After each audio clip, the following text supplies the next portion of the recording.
We've been talking in this whole program about being connected, and we were taking a few shots at Cheryl with her cell phone. I have to confess that I have a phone as well. It's right here in my pocket, but it is turned off as I'm chatting with you.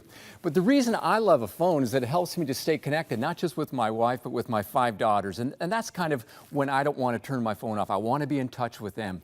But even more, we want to be connected. Staying connected is such an important thing, and especially with our Heavenly Father. This day, as we look in Philipians chapter 1, verses 3 and 4, I have discovered a principle that we can be up. As we're doing this series called Up, prayer is what keeps me up. Prayer is what gives me perspective. Prayer is what reminds me that God is walking with me. And the Apostle Paul, he's the one that teaches this principle. And he says, I thank my God every time I remember you in all my prayers. For all of you, I always pray with joy. Let's just unpack that for a few moments, because I am convinced that prayed up people are the ones that stay up. We go through a lot of stuff, but when I stay on my knees, when I'm praying, when I'm talking to God, that transforms things. Paul says, I thank my God every time I remember you. So he's talking about prayer there. And then he says, in all my prayers for you, I always pray with joy. So something about Paul's prayer life is that it was regular. Let me encourage you to pray regularly, not just when you feel like it or once a month or once a week, but at a daily time. Find a time. I find for me the most important thing is when I roll out of bed, I need to say, God, I got to commit this day to you. I need you. And there are other times of consistency where I build prayer into my life through the day.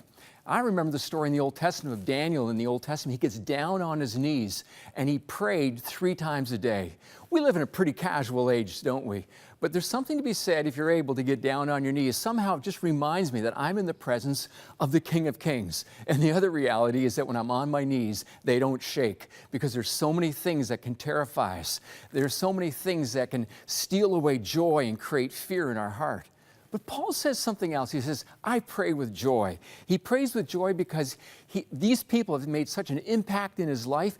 But when you pray with joy, it really is the prayer of faith. Later on in the letter, Paul would write in Philippians 4, verse 6, don't be anxious about anything, but in everything by prayer and petition with thanksgiving, present your requests to God.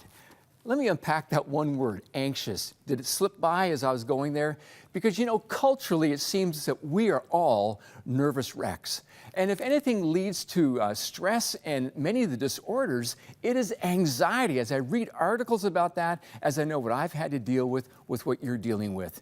God says we can pray with joy because our confidence is in Him, that He's hearing our prayer, that He's answering our prayer.